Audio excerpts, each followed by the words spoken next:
Il se passe que certaines informations donc, qui circulaient au sujet de Lassana Diarra ont été démenties par l'entourage du joueur. On rappelle que samedi, dans la journée, certains médias annonçaient que Lassana Diarra aurait refusé de jouer contre Nantes ce soir. Il était même dit que l'international français ne voulait plus jouer avec l'Olympique de Marseille. Nouvelles informations, RMC Sport, donc dans la nuit, nos journalistes Florent Germain et Jenny Séverin ont joint l'entourage de Lassana Diarra qui ont démenti cette fausse information et disant que Diarra ne voulait pas jouer contre Nantes. Le dernier tweet d'ailleurs de Lassana Diarra semble faire référence à ces informations. Le mensonge a beau être rapide, la vérité le rattrape toujours. Bonne nuit les amis. L'ancien madrilène et philosophe à ses heures perdues. L'ancien madrilène sera même à la commanderie ce dimanche pour s'entraîner avec les joueurs non retenus pour le match de ce soir, une clôture de la 25e journée, vous l'avez dit. Malgré ces précisions, on sait que les relations entre l'OM et le joueur ne sont pas au beau fixe et selon nos informations, on se dirigerait vers une rupture du contrat de l'international tricolore.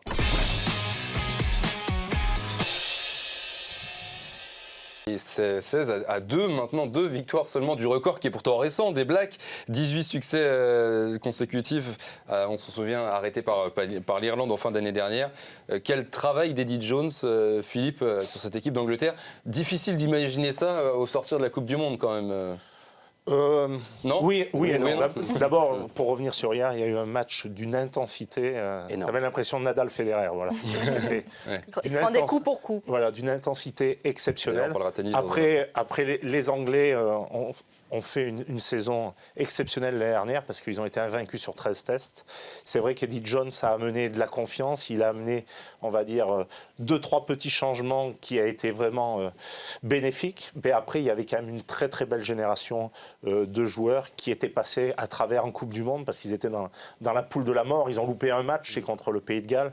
Mais là, sincèrement, assez impressionnant parce qu'ils étaient passés à travers contre la France parce qu'ils doivent perdre le match. Et là, ils ont été patients pour... C'est la force mentale de cette équipe qui est impressionnante, non ? Ils sont patients, ils sont disciplinés, ils lâchent rien.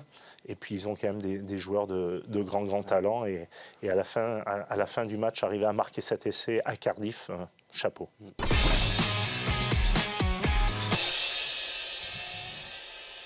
Ça manque, Gladys Epang, de clubs comme ça ou de sports un peu plus gérés par les femmes, à votre avis ? Ah oui, je trouve que ça manque totalement. Je pense que dans les fédérations, il n'y a pas beaucoup, malheureusement, de dirigeantes féminines.